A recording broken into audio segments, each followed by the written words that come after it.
Elections की आड़ में लोग और यहाँ तक कि पॉलिटिकल लीडर्स खुद भूल जा रहे हैं कि मॉडल कोड ऑफ कंडक्ट लागू हुआ है तो वे किसी के खिलाफ अपमानजनक बातें नहीं कर सकते हैं। आए दिन पॉलिटिकल लीडर से लेकर यहाँ तक कि मिनिस्टर्स भी एक दूसरे पर कीचड़ उछालते हुए कुछ ऐसी बातें बोल जाते हैं जिससे जनता शॉक हो जाती है। और इस 18th लोकसभा इलेक्शंस में तो हमें कैसे कैसे ही कमेंट सुनने को मिले हैं। हालांकि इसमें से दो लीडर्स के बीच झगड़े रुकने का नाम नहीं ले रहे। और जी नहीं, यहाँ हम बात पीएम नरेंद्र मोदी और दिल्ली सीएम अरविंद केजरीवाल की नहीं, बल्कि बात पीएम नरेंद्र मोदी और कांग्रेस लीडर राहुल गांधी की कर रहे हैं, जिसने देश में तहलका मचाया हुआ है। बीते दिनों जहां पीएम नरेंद्र मोदी ने एक इंटरव्यू के दौरान कहा था कि उन्हें भगवान ने भेजा है and also stated God has given me abilities, inspiration and good intentions for a purpose. I am nothing but an instrument. तो इस बात का खूब बतंगड़ कांग्रेस लीडर्स ने बनाया था। हालांकि एक मुद्दे पर पीएम नरेंद्र मोदी और राहुल गांधी को एक दूसरे को फटकारना काफी खराब साबित हुआ है, जब दोनों के अगेंस्ट एक्शन की मांग करते हुए एक प्ली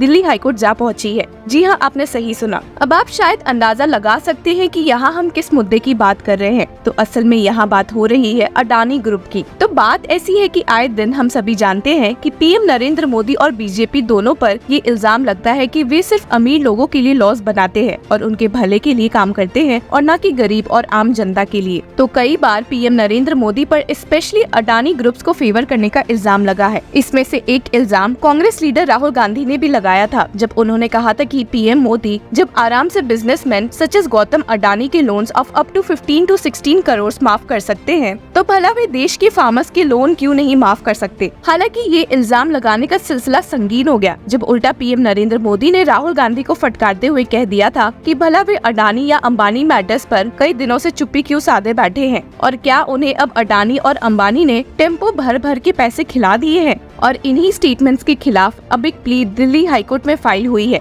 इस केस में petitioner Surjit Singh Yadav, who claims to be a farmer and stock investor, ने ये प्ली फाइल करते हुए क्लेम किया है कि दोनों पॉलिटिकल लीडर्स द्वारा अडानी ग्रुप्स के खिलाफ इतनी फॉल्स और डेरोगेटरी स्टेटमेंट से अडानी ग्रुप के स्टॉक मार्केट वैल्यूज पर बहुत ही गंदा असर पड़ेगा और इसलिए दोनों लीडर्स को रिस्ट्रिक्ट कर देना चाहिए कोई भी कमेंट पास करने से। अब आप सोचेंगे भी कि भला पिटिशनर को इन कमेंट बाजी से इतनी क्या तकलीफ है। तो बात ऐसी है कि ये पिटिशनर एक स्टॉक इन्वेस्टर भी है और इनके कई स्टॉक्स अडानी ग्रुप्स में भी लगे हुए हैं। और ऐसे में अगर लीडर्स अडानी ग्रुप के बारे में झूठी बातें फैलाएंगे तो स्टॉक मार्केट में अडानी के साथ साथ पिटिशनर को भी बहुत नुकसान उठाना पड़ेगा। इसलिए अपने प्ली में the petitioner has stated that such false, fabricated and misleading speech delivered and propagated by the defendant number 1 Rahul Gandhi while twisting about the loan write-off and the allegations leveled by the defendant number 2 PM Modi without any basis and justification against the industrialist has the potential to cause confusion among the general investors who invest in Indian stock market and the plaintiff resulting in the high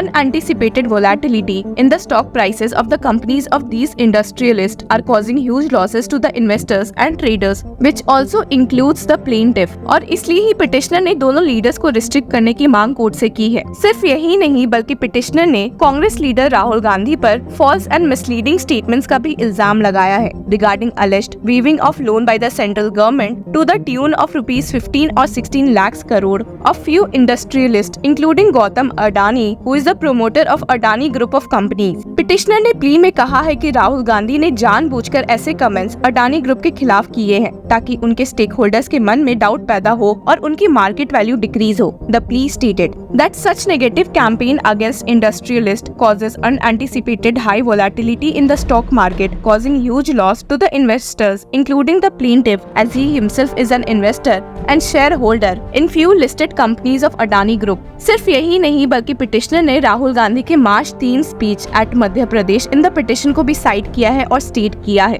gate the list of farmers you will see 73% of the farmers belongs to Dalit, tribals and backward groups out of which few would be the general caste poor people। Now Narendra Modi has given 16 lakhs crore while waiving their loans means these industrialists had taken loan from government banks। Those money comes from GST from the pockets of few people। How much of farmers loan they have waived? Not even one। I am saying just one thing brother, if you can waive their 16 lakhs crore then you can also waive here 1 lakh crore, then what is the big mistake in that। और वहीं चलिए एक नजर डालते हैं कि PM Narendra Modi ने अडानी और अंबानी को कैसे अपने स्पीच में ऐड किया था जिसकी वजह से ये प्ली उनके खिलाफ भी फाइल्ड है। जब से चुनाव घोषित हुआ है इन्होंने अंबानी अडानी को गाली देना बंद कर दिया। मैं आज तेलंगाना की धरती से पूछना चाहता हूं, जरा ये शाहजादे घोषित करें कि चुनाव में ये अंबानी अडानी से कितना माल उठाया है, काले धन के कितने बोरे भर करके रुपये मारे हैं, क्या टेम्पो भर करके नोटे कांग्रेस के लिए पहुंची है क्या? हालांकि आपको बता दें कि ये पहली बार नहीं है जब कांग्रेस लीडर राहुल गांधी ने अडानी ग्रुप के खिलाफ कुछ बोला है। और यहाँ एक दूसरे क्लिप में देखिए उन्होंने क्या कहा। ये देखो, जैसे ही हिंदुस्तान में अडानी नाम लिया जाता है तो लोगों को बात 1 सेकंड में समझ आ जाती है। भाई और बहनों, देश के सारे रिसोर्सेस, एयरपोर्ट, जमीन, पोर्ट, इंफ्रास्ट्रक्चर, सड़कें, ये सारा का सारा जो आपकी पूंजी है, ये नरेंद्र मोदी जी अपने मित्र अडानी भैया बेच नहीं रहे हैं। वो उनको एक के बाद एक दिया जा रहा है।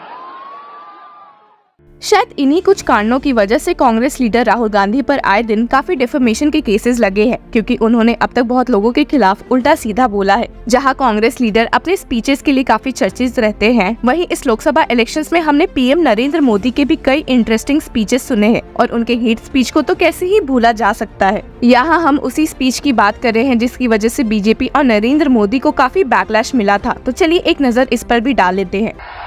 आपको मंजूर है ये कांग्रेस का मैनिफेस्टो कह रहा है कि वो माताओं बहनों का सोने का हिसाब करेंगे, उसकी जड़ती करेंगे, जानकारी लेंगे और फिर उस संपत्ति को बांट देंगे और उनको बांटेंगे जिनको मनमोहन सिंह जी की सरकार ने कहा था कि संपत्ति पर पहला अधिकार मुसलमानों का है। भाइयों बहनों, ये अर्बन नक्सल की सोच, मेरी माताओं बहनों, ये आपका मंगल सूत्र भी बचने नहीं देंगे। हालांकि आपको बता दें कि अपने एक दूसरे इंटरव्यू में पीएम नरेंद्र मोदी ने इस बात से साफ इनकार किया है कि उन्होंने अपने स्पीच में मुसलमानों को इंक्लूड किया था। तो देखते हैं कि क्या दिल्ली हाई कोर्ट इस प्ली पर कुछ सुनवाई करेगी या फिर इस प्ली को एंटरटेन करने से भी मना करेगी। इस न्यूज के लीगल अपडेट से जुड़े रहने के लिए कीप फॉलोइंग लॉ चक्रा।